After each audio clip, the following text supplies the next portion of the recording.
Today we'd like to give you, I've been asked to talk to you briefly about some of the tips to navigating this maze of aged care accommodation.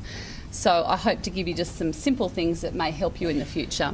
It looks to me, looking out at the audience, that you're here probably to find some information today about family members that you might be caring for, aunts, uncles, grandparents, parents. So hopefully some of the things that I can share with you may just help you to get the ball rolling. But I'd like to share with you first of all how it all started for me. Why did I actually decide, after working in the industry in large not-for-profit and for-profit organisations, would I go out on my own and set up this business?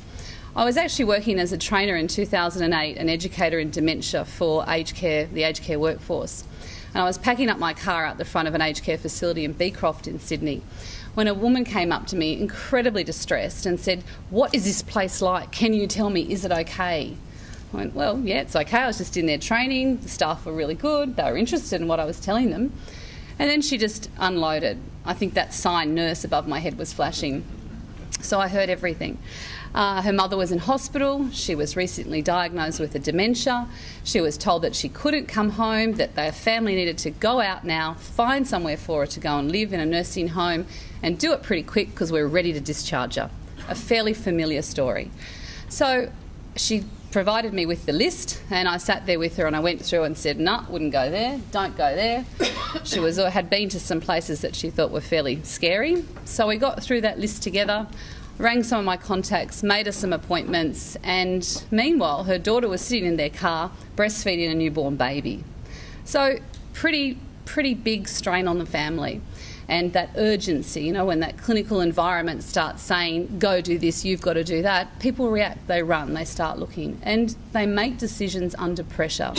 So it was a fortunate opportunity for her and for me, because after that she went to some places that I knew that were pretty good, and I knew the directors of nursing and I spoke to them personally for her, and I hoped that they found the right place in the end for her mum. And for me, I thought, hey, she said to me, actually, "I'd pay you a lot of money to do this for me." So we don't have to do that, we've done it now. But I thought, you know, this is a great opportunity with all of my years of experience to actually go out there and do something with families to make a difference and to help them with this difficult task. So as was said just before about me, my aim was to set up something that would hopefully simplify the complexities of finding appropriate, and I use that word, appropriate aged care services. So the list, any bed, is not necessarily the appropriate bed. And my vision was to really help families to have a personalised service and to have high quality services. I'm a little bit of a dog with a bone, can't help myself, I really go for it. And, you know, a part of the job is advocating when you get there, when the person gets to the facility. So sticking by them and helping them to just get settled and make sure that the services actually meet their needs. And I always want to provide a solution that's affordable and that's tailor-made for that family, because it's not all the same fit. We're all different, we're all individual, we're all unique, we all have different interests, so not every facility should be the same or you just shouldn't go anywhere. You've got to pick where you want to be. So, how does that help you? Well, I'm going to give you my secrets to help you, happily today. So, I am happy to tell you, though, or report, since 2008, we've had a massive changes in the aged care sector. We're under rapid change. So we have recently had the Department of Social Security have launched the aged care website, My Aged Care. We have a gateway being set up now where people will go through one central assessment centre and they will be identified, they'll have information kept on record forevermore, and your services will be managed and you'll be able to find that information at your fingertips. So the government have responded and industry has been pushing this for years, that we do need to have a far more transparent, user-friendly, consumer-directed service sector, and we are getting there.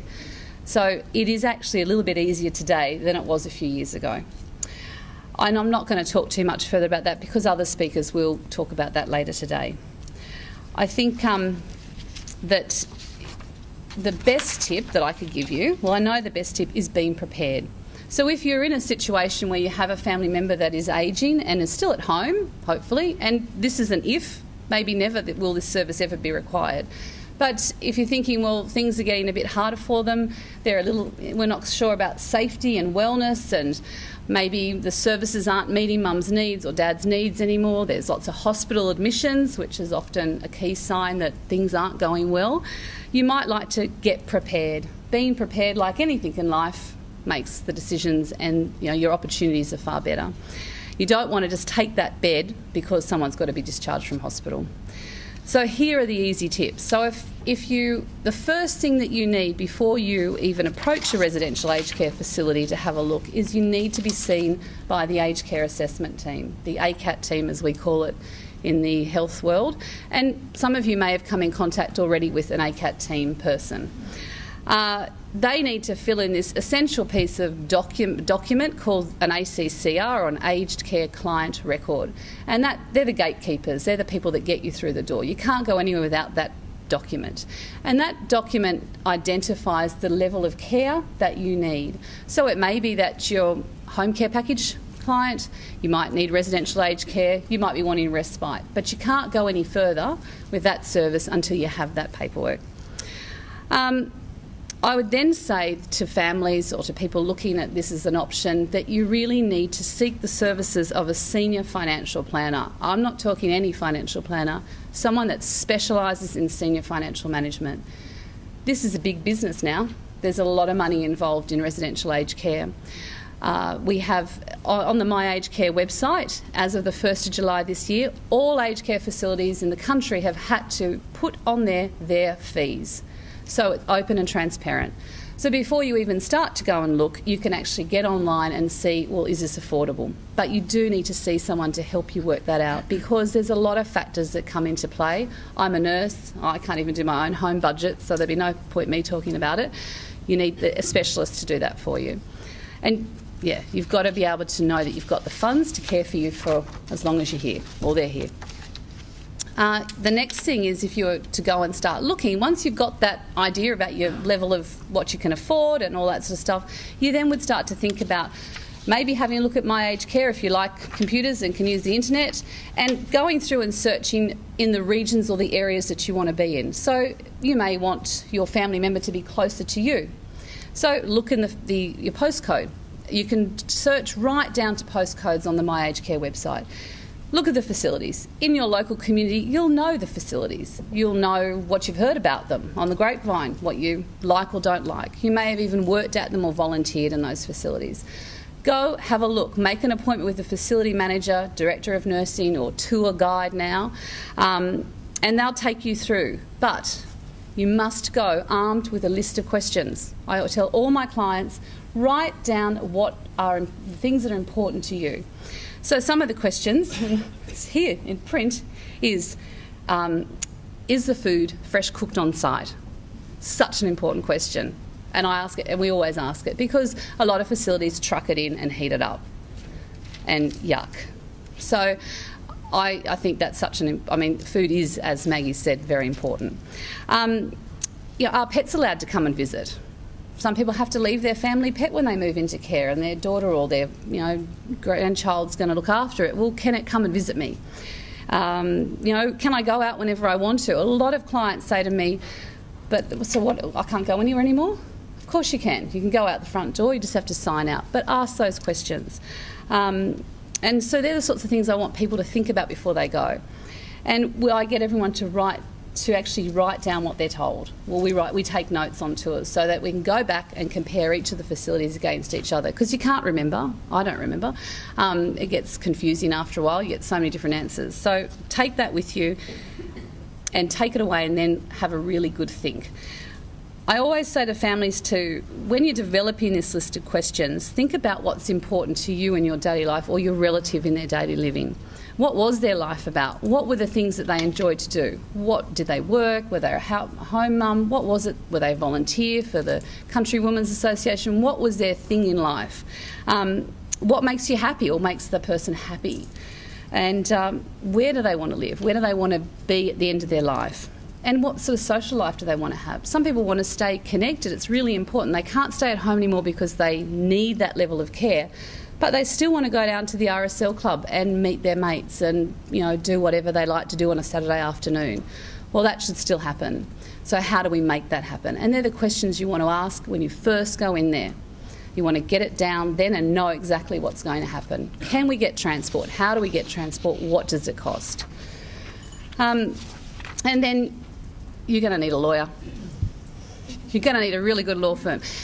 When you go into residential aged care, you get a humongous contract, huge contract. It's all about security of tenure and rights and responsibilities and all your money, because it's big money now. So you need somebody.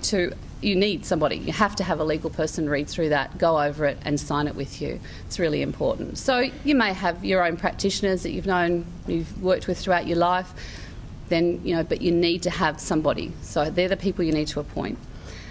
And then the last thing that you might like to consider doing is you can seek specialist services or assistance. So a service like mine that can help with placement.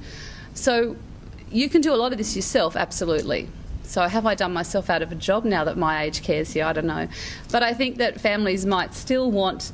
It's a huge emotional... Where are the... Right. It's interesting. It's all part of it. I'm just waiting for it to, fireworks or something. There we go. Now, what was I saying? It's the hard bit. So it's a huge emotional issue for many families. It's a big deal. And sometimes that independent person who actually knows the business, who can ask the questions, can give you some guidance and some reassurance, can organise those ACAT assessments. Because if any of you have tried to organise an ACAT assessment in the past, you can find that it can be a long wait. It can be difficult to navigate, getting the GP to do referrals, all that sort of stuff. So because I'm a nurse and I can ring up and I can assess the person in the community, I can identify some red flags, get them up the waiting list. They're the sorts of things that you would hope that a professional could do to help you while you would employ a service like mine. Make the appointments, go with you to the appointments, sit down with that list afterwards and really pull it to pieces. Work out what might be the best option. Help to refer to financial planners, which is really a very, very important part of this now. And stay with you at the end. So when the person is admitted, there's a lot of assessment that goes on at that time and a lot of advocacy that can be very beneficial to ensuring that you are heard or they are heard, the type of care that they want. All those things that we talked about at the beginning are followed through. So that's a post-placement service. And then in the middle of all that, there's great services, relocation, that actually help you to do that move. It's a big move for families packing up someone's home or knowing exactly what they want to take with them to the residential aged care facility, because it's so important that you take things with you that are, your chair, your TV, well actually maybe not TVs anymore, we've all got them on the wall now, but chairs and things that mean something, photos, pictures, all that sort of stuff. So they're great services, and Carmel is going to speak later on from Ready, Steady, Relax about her service that does just that. So you can seek specialist assistance. You need an aged care assessment. You need an ACAT assessment, first of all, that little piece, that paperwork before you go anywhere. You definitely need a financial planner, a senior financial planner, not just any, because they understand all of the legislation around the financial management for residential aged care fees. And then you can seek specialist services and make sure you have your legal team there to get that huge contract and really go over it. And I've had clients where their contracts have had changes made to them, and they've had to have things changed. There's some interesting little funny bits that were put into them that they weren't happy about. So we've made those changes. Their lawyers have done that. So they're the sorts of simple tips I can tell you about. And I don't know what else I was going to say just then. Yeah. No, that's it from me, I think. I think that's enough, otherwise you'll all be overwhelmed. So, yeah. Thank you.